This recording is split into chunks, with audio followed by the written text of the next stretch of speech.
Unending crisis at the Ladipo International Auto Market as local government in the battle to regain control of the market, just as 2 persons died in a renewed clash. Now, do you remember Ademola Abe? I guess you have forgotten that was the young man that was shot by a police officer during the fuel subsidy protest around Ogba in Lagos State here. That young man has finally been laid to rest. You are on to Sharplenstv, your #1 investigative human interest magazine program on television. My name is Tunji Olanikwekun, and I will be guiding you through the reports we have for you today. On our lineup, we shall bring you a report on the unending crisis rocking one of the units in the Ladipo auto parts market. That is the Aguiyi-Ironsi unit of the market. For some time now, the unit has not known peace. Issues ranging from poor sanitation and leadership crisis has been plaguing the unit, and it has been very difficult for Mushin local government to perform its function and collect revenue for the council. Now, this matter has dragged for a long time, and it seems there is a power broker in the market which even the police has not been able to call to order. We will bring you the report on the show today. And from Ladipo market, we will take you to Ogba area of Lagos State. You surely remember the 1-week fuel subsidy protest in Lagos State, and you remember the young man that was shot and killed by the then divisional police officer of Pensinema Police Station, Segun Fabomi.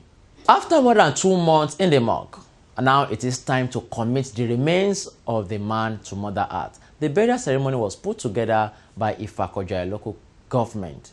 We were there and we shall bring you the report. Just relax, fasten your seatbelt. The flight will take off after this break.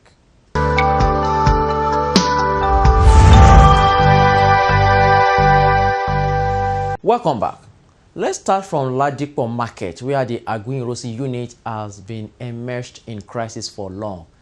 It was a serious crisis, one that even the local government can no more handle. Some journalists that went there recently were chased with guns and machetes of different type and different size. And as I'm talking to you, nobody from the Mushin local government can step into Aguiyi-Ironsi unit to collect market fee. Now, the truth is that whoever dares to go there from Mushin local government may not come back alive. Now, just watch the report we have for you from Ladipo market, and maybe you will understand what we are talking about.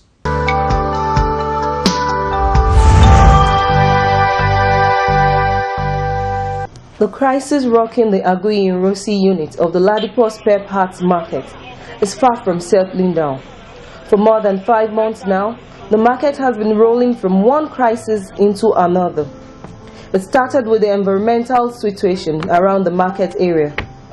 The hygiene was so poor that the Lagos State Ministry of Environment had to shut the market for about 3 months.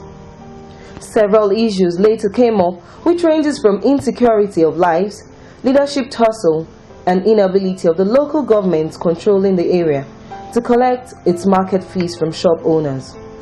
The crisis, which has claimed about 4 lives, Sharplenstv gathered, dated back to 2008, when the former president of the Aguiyi-Ironsi Market Association refused to relinquish power after completing his tenure of 2 years.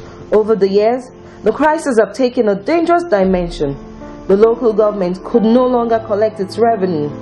Chairman of Mushin local government, Olatunde Adepiton, shed more light on the genesis of the crisis. The challenges we are facing there is particular on a particular person. It is mounted on a particular person whose name is Jonathan Okole. Jonathan Okole is the union president.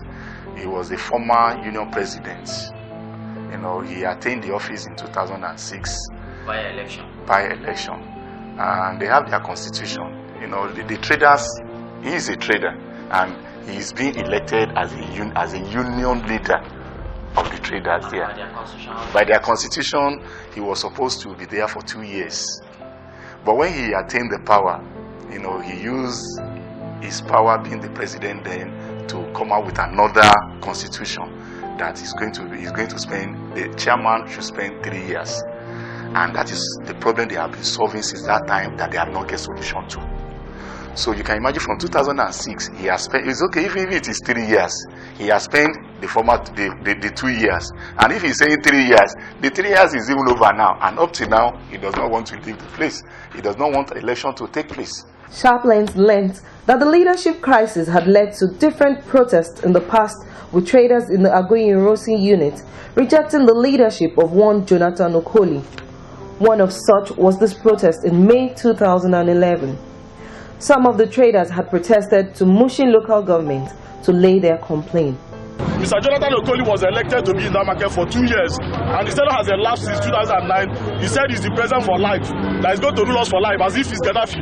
And I said at this dispensation, Nigeria do not do such thing. And when we are telling him to go down, that his tenure has expired, what he did was to go and connive with some group of people and defraud us. He came last 2 years and collected 17,500 in the name of local government and state government. Last year he came and collected the same money, and when we find out that he was perpetrating fraud, we reported it to the EFCC. When the EFCC was about to apprehend him, what he did was to send his boys after our men. And the boys, the dogs he sent, they were all using machete and all kind of things, both local men pistol. The police have failed us. Why we are here is for the people that own the market to intervene for our behalf, because we are no longer safe. As we are standing here now, so kill us, please. You should come to our aid. You should come to our aid. I was in my shop on 14th of April. I don't know, he went to court because he had many cases. He's a troublemaker. Maybe with the court could not for him. I don't know. I was busy in my shop. I saw him talk because he had talks. Like at times he come with any lady. He can come with lady. Maybe he say he pay 10,000. Then he say he pay 5,000. If you don't pay, those boys are there. They will hold knife. You see them with gun. They beat me with machetes and ass. And they are having gun. They're not like they want to 15 people. They rush to my shop. Then look at my head here. Even I painted there, people rush me to hospital. They are destructive elements. Most of them have no business in this market. They cannot convince the traders to join them. They go out calling talks, going to police station, going to court, doing everything. Convince the traders. Anytime the traders rise up against me, Jesse Okoli, we don't want you again, I will go. They are talking of election. I'm saying if they want election tomorrow, the trader decide. They should give the trader a chance to organize the election and elect their leaders. You cannot impose yourself or anybody on them. Allow the peace to reign, because that's the point. The authorities don't want to say the truth, and they have seen it. Anywhere I go, I work with the truth. They are talking overseas and see how the government run the affairs of the people. But here in Nigeria, it's not the same. If you try to do good, they will use law enforcement agency to make sure they crack you down. Jonathan is constituting a lot of nuisance in that place now. He agreed he was an elected president of their union. He's a union leader.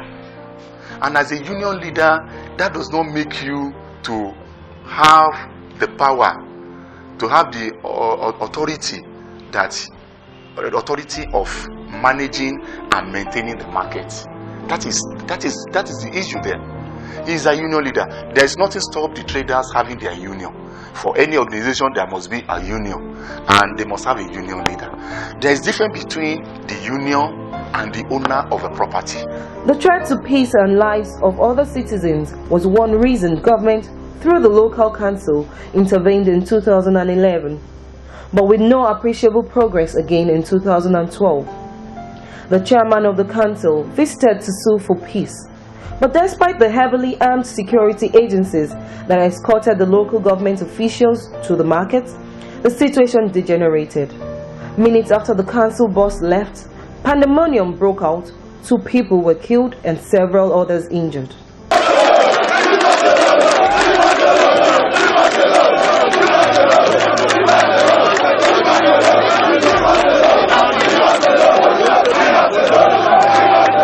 President General Ladipo Automobile Market Daniel Nwafo told Sharplenstv that the crisis is more than meet the eyes.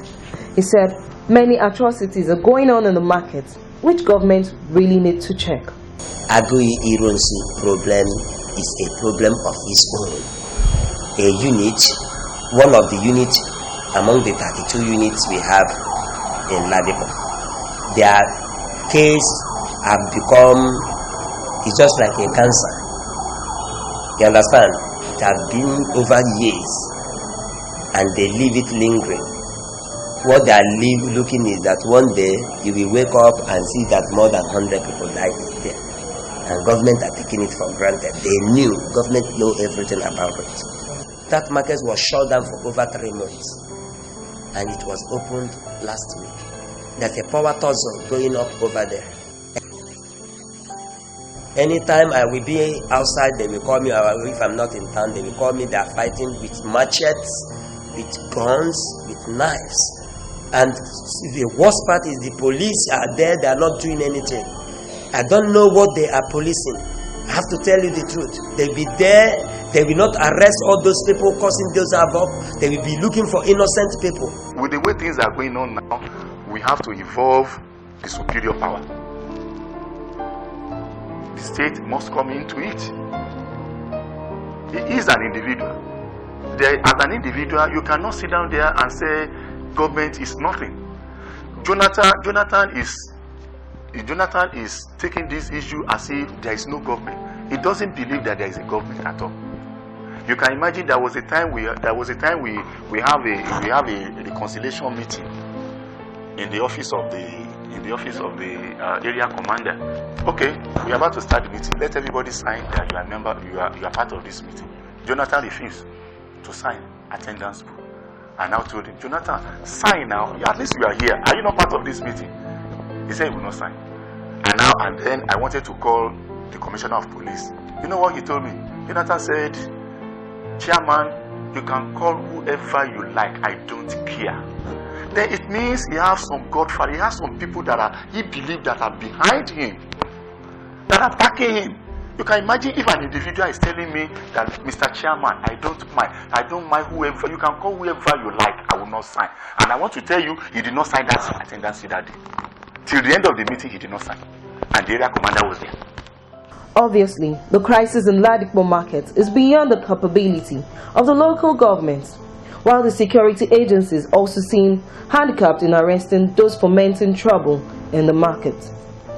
Efforts to reach the man in the center of the crisis, Jonathan Okoli, was unsuccessful. The chairman of Mushin local government in press briefing said the situation needs urgent attention as both the state government and the local government is losing huge revenue as a result of the crisis.